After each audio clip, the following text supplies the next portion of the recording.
Pernahkah Anda merasa kesepian di tengah keramaian? Kira-kira seperti inilah gambaran hasil survei Litbang dan tim jurnalisme Kompas. Survei Litbang Kompas pada 16 hingga 19 Juni 2025 terhadap 512 responden dari 72 kota di 38 provinsi di Indonesia menemukan daerah istimewa Yogyakarta menjadi provinsi dengan estimasi prevalensi alias perkiraan jumlah tertinggi. Penduduknya merasa kesepian. Nilainya mencapai 66,07%. Kemudian diikuti Kalimantan Tengah dengan 44,06%, Kalimantan Barat 36,15%, Lampung 33,54%, dan Sulawesi Selatan 28,6%. Sementara jika menyebut kota, hasil olahan Kompas yang disusun dari 12 variabel, diantaranya presentase rumah tangga satu orang, jumlah lansia, angka pengangguran, hingga layanan kesehatan jiwa, ditemukan jika kota Yogyakarta menjadi kota yang penduduknya paling rentan merasa kesepian dengan indeks mencapai 74,94. Kemudian diikuti Jakarta Pusat dengan indeks 65,61, Makassar 54,43, Surakarta 49,77, Madiun 49,59, Magelang 47,03, Jakarta Selatan 43,46, dan Jakarta Timur 43,14. Lalu jika ditanya apa yang menyebabkan responden merasa kesepian, Litbang Kompas menemukan jika penyebab kesepian yang paling tinggi adalah kesibukan pekerjaan atau studi mencapai 30,9%. Jarang berinteraksi langsung karena terlalu banyak bermedia sosial 19,3%, kehilangan seseorang yang dekat 17,3%, kurangnya teman dekat atau tidak merasa dipahami 9,2%, dan kesulitan dalam menjalin hubungan atau bergaul 8,9%. Dalam ulasannya, Harian Kompas juga menyebut jika perubahan pola interaksi sosial akibat teknologi menjadi salah satu penyebab utama. Selain itu, perubahan struktur sosial seperti semakin sempitnya ruang sosial yang membuat individu kehilangan koneksi sosial dan emosional turut menjadi penyebab. Tim Liputan, Kompas TV. Hasil survei Litbang dan tim jurnalisme Kompas menemukan masalah kesepian ternyata menjadi masalah sosial masyarakat yang tidak terungkap, namun berefek besar, mulai dari masalah kesehatan fisik hingga kejiwaan. Lalu apa saja faktor penyebab kesepian dan bagaimana gambaran kesepian yang dialami masyarakat? Kita bahas di pagi hari ini bersama dengan Wakil Kepala Das Investigasi dan Jurnalisme Data Harian Kompas. Bergabung bersama kami di studio Orange Kompas TV sudah ada Mbak Sri Rejeki. Assalamualaikum, selamat pagi Mbak Sri. Waalaikumsalam, selamat pagi. Ya, ini menarik sekali ya, Harian Kompas melakukan survei begitu ya, Litbang juga melakukan survei soal kesepian begitu ya. Banyak ternyata orang yang di keramaian ini, di kota bahkan di Jogja, di Jakarta, tapi kok ya merasa sepi begitu ya. Ini cukup menarik. Nah, hasil survei dan data Kompas menyebut warga Jogja, Jakarta ini paling rentan merasa kesepian. Padahal kan ya tadi kotanya ramai ya. Apa fakta dan juga yang ditemukan dari tim Anda selama proses ini? Ya, jadi kami menggunakan data dari hasil jajak pendapat Litbang Kompas dan juga indeks kota yang rentan kesepian. Dari hasil penghitungan dari variabel-variabel itu, kota Yogyakarta dan juga Jakarta Pusat itu memang berada di dua teratas ya untuk kota yang rentan kesepian. Jadi variabel yang kami hitung itu ada 12, Mbak.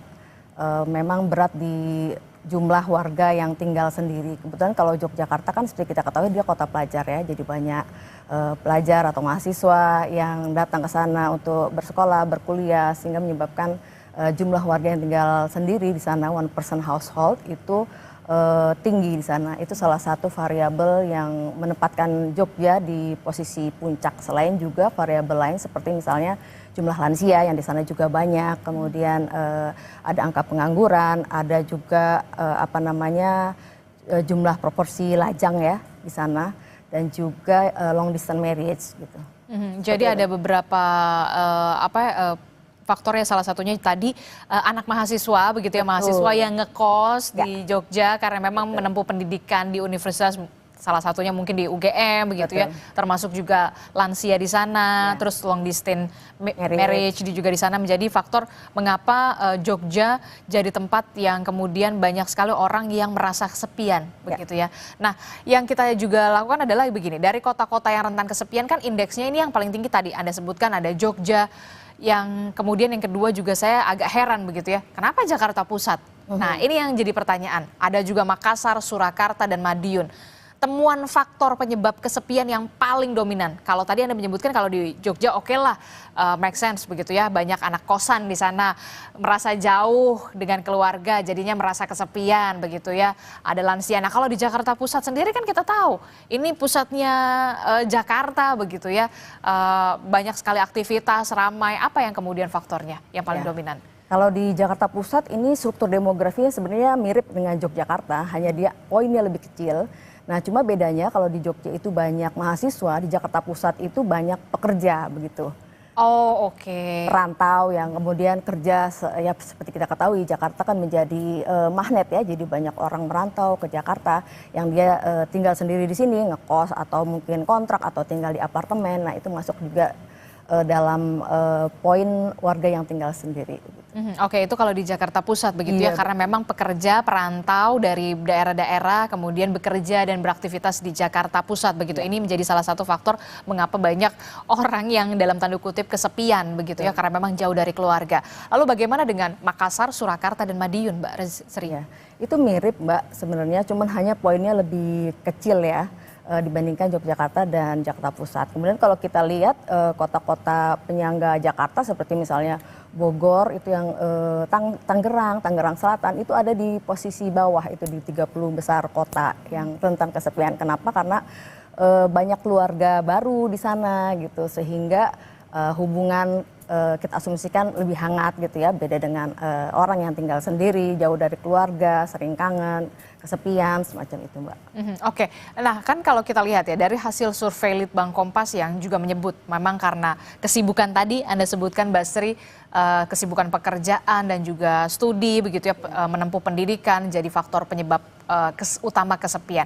Apakah ini bisa dibilang masalah pemenuhan kebutuhan ekonomi membuat masyarakat rela kemudian melepas relasi sosial ini, pekerjaan dan juga pendidikan? Betul, itu salah satu penyebab utama ya kalau dari hasil jajak pendapat ini. Jadi kalau kita ketahui kesibukan itu membuat kita ya fokus pada kerja ya, sehingga mengabaikan relasi sosial, nggak sempat saling sapa, udah ya pokoknya fokus mikirin kerjaan gitu ya, buru-buru pergi pagi-pagi ke kantor, pulang malam, udah nggak sempat ketemu tetangga, nggak sempat nyapa-nyapa tetangga, yang itu membuat kita kehilangan relasi sosial yang dalam gitu ya. Oke, nah temuan dampak spesifiknya itu seperti apa Mbak?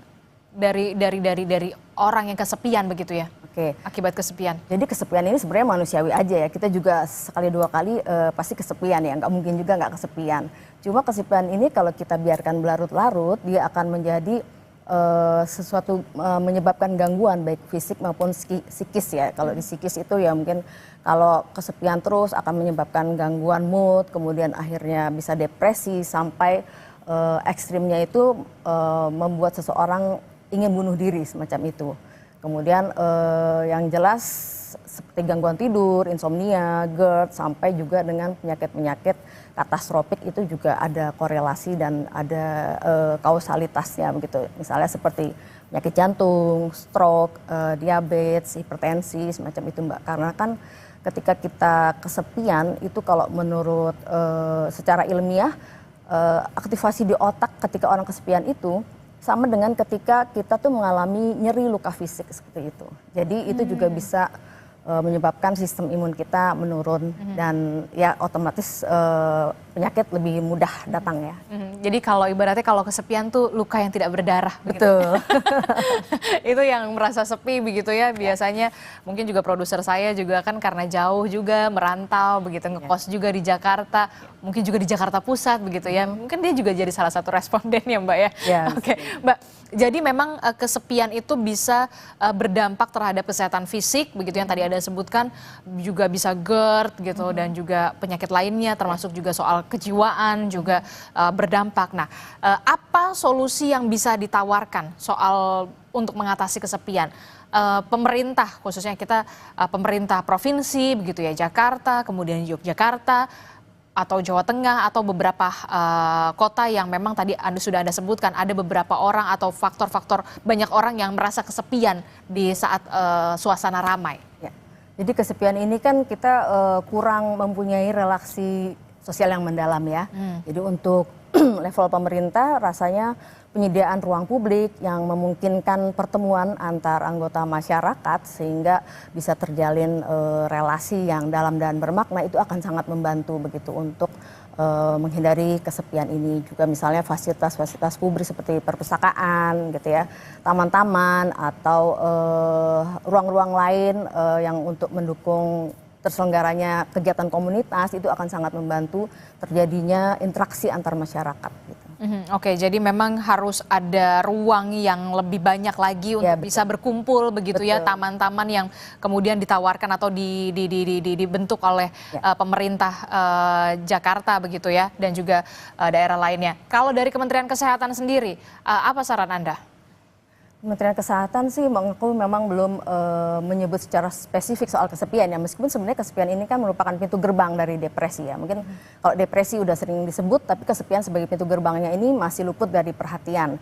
Cuman dijanjikan paling tidak tuh ada semacam pelatihan ya untuk P3LP, penolong pertama pada luka psikologis. Nah ini mudah-mudahan bisa terwujud ya, karena dijanjikan ada pelatihan terhadap lebih dari 3 juta orang. Dan ini Mbak, tersedianya psikolog di level puskesmas seperti itu, sehingga bisa pakai istilahnya fasilitas BPJS ya kalau di puskesmas itu, dan juga orang terhindar dari stigma.